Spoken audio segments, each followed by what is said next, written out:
Okay. Wow, what a way to start a video. I'm gonna leave it. Oh my goodness, today has been a bad day. It's just a kind of day. Murphy's Law kind of day. But anyway, I am on my way home from the grocery store. This one at least. And wow, it's really busy. My goodness.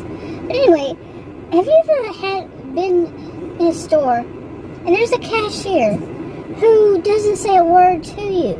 You've heard her speak. She speaks to other customers, but overall, she doesn't even say, here's your receipt, thank you.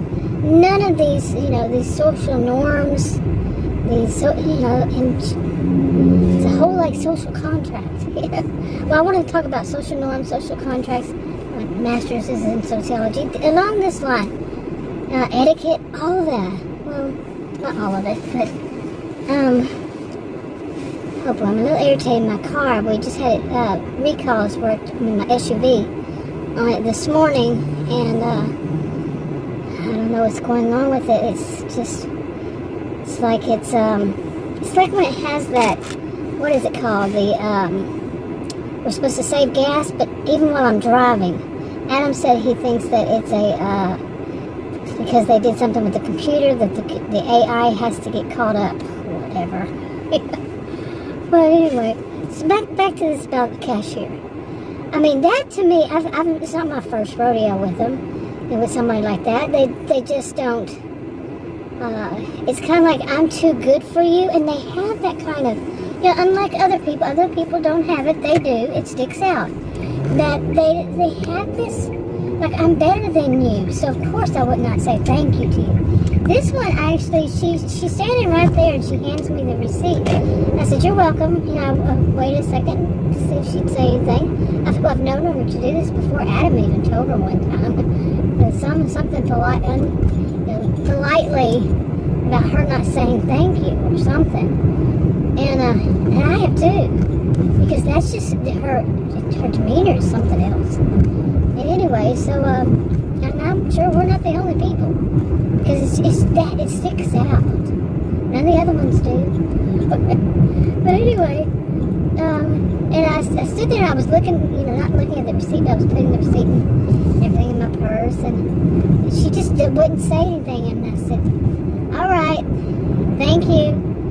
And she didn't say anything. I said, you're welcome. And I started laughing. I mean, come on, seriously. You are so good working there as the cashier that you are better than everybody. Because she didn't only do this kind of stuff to me. To be demeaning to a customer. She probably thinks that they need to be over there checking themselves out at the register and her telling them what they're doing wrong if they are her employee. I've seen some of these recently. Seriously, this is unbelievable. The whole day today was just my whole life. I just did a video about this kind of stuff, and more than one today, because I really need, this is my pressure release valve, but I really need some release from this. They say don't keep a bottle up inside. This is my way of not doing so. Really, today was just something else. And lately has been, I say this all the time, because it is kind of what my life goes like. Like, oh my goodness, like the two months that I, May and June, May I wound up in the ER twice, June I wound up in it once, and because I didn't have healthcare insurance, the way they treated me, and then they give this paper to say, well, call these numbers, and they will help you. And well, I call these numbers, and they hate them. Well, this down the line, I mean, I call them runaround numbers. One of them was actually to a Russian website, and I was looked at for 4 different ways to try to figure it out. I live in Texas. Okay. So, and the people, at the end of it, what I found out was the people who, one set of these people say that it's so bad because these hospitals, they get their own donors, of course, and donate money for people who don't have health insurance, who need that extra money. What this one woman told me, just one, that doesn't make it true. So it's just what she said. I'm not even saying who. I'm not saying about who. But she said that they do that. They get all these donations and everything, charitable, have charities, whatever. But they don't use it. Or they seldom use it. What they do is to tell people, like I was at the time, because the bills are going to be whopping, and let me continue that. But she said, okay, go or what? Go. You are on that side. Go.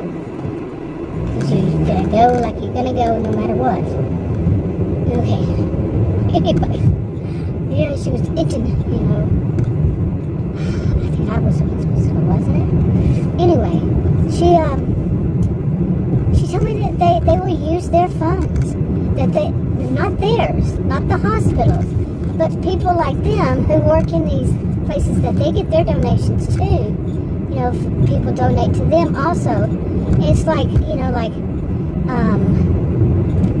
doctor's offices that take people that don't have insurance, and these people donate to them, and so the patients can do on a sliding scale or not pay anything, whatever it is, and it's not going to be real expensive.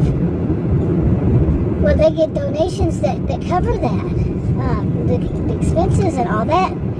But what she was telling me, these hospitals, they will send patients they just don't want to take care of. They won't even, like happened to me.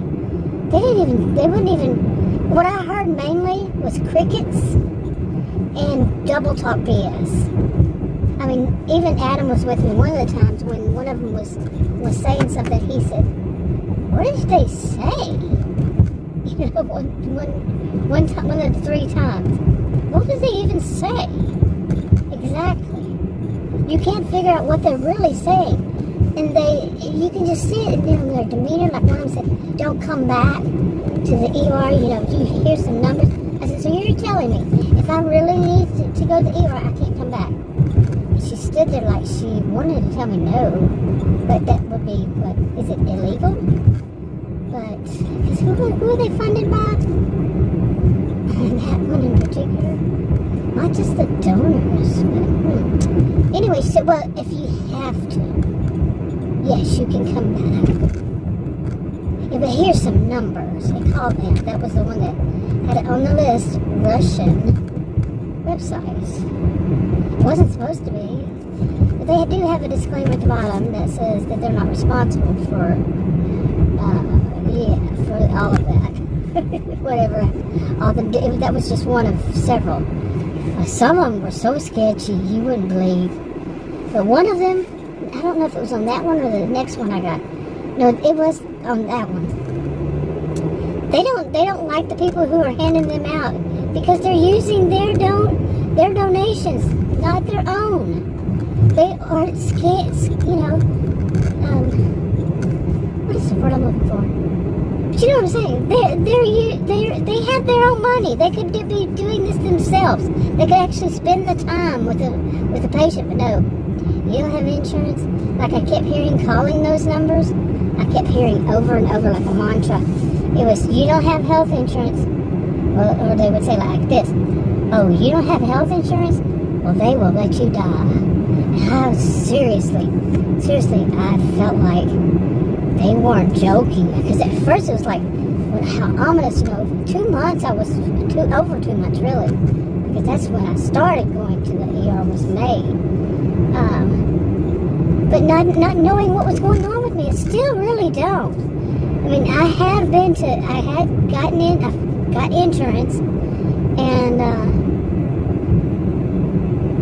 oh man, it's just been one trouble after another since then. Yeah, it's just, I mean, not with the people with the insurance, but it's just been, come on, life. And I keep saying that. I think I've said that for most of my life. People say I have a jinx life. People who know me, people who have been there, people who have seen it. Say, man, you can just, wow, man, I'm female, always have been. They say, you're just sitting there and something bad happens to you. You know, one of my sisters, I remember, it was a long story, but yeah, I was just sitting there and something bad happened to me. And she knows, I mean, she's my sister, one of them. And I'm like, I just don't believe in those kind of things. I don't believe in jinxes and having a jinx life, and some people are lucky and some aren't lucky. I just don't believe in that kind of thought. I think it's hitting, you know, pushing people down the wrong road, you know, to think that way. And I have said many times in the past, maybe I should start thinking that way. You know, I'm just not that type.